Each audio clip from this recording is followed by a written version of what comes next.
6 korban jatuhnya helikopter PT Indonesia Marwali Industrial Park atau IMIP yang merupakan warga negara Tiongkok dirujuk ke Rumah Sakit Santa Ana, Kendari, Sulawesi Tenggara pada Jumat malam.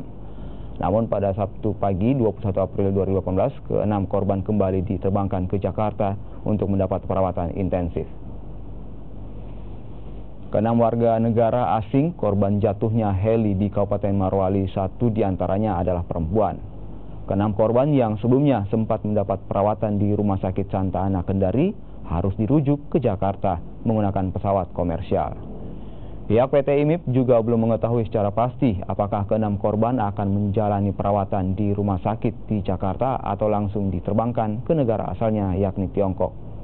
Ke-6 korban ini bukan karyawan PT IMIP, melainkan pekerja rumah produksi yang tengah membuat profil film pendek perusahaan yang akan pulang ke negaranya karena pekerjaan mereka telah selesai.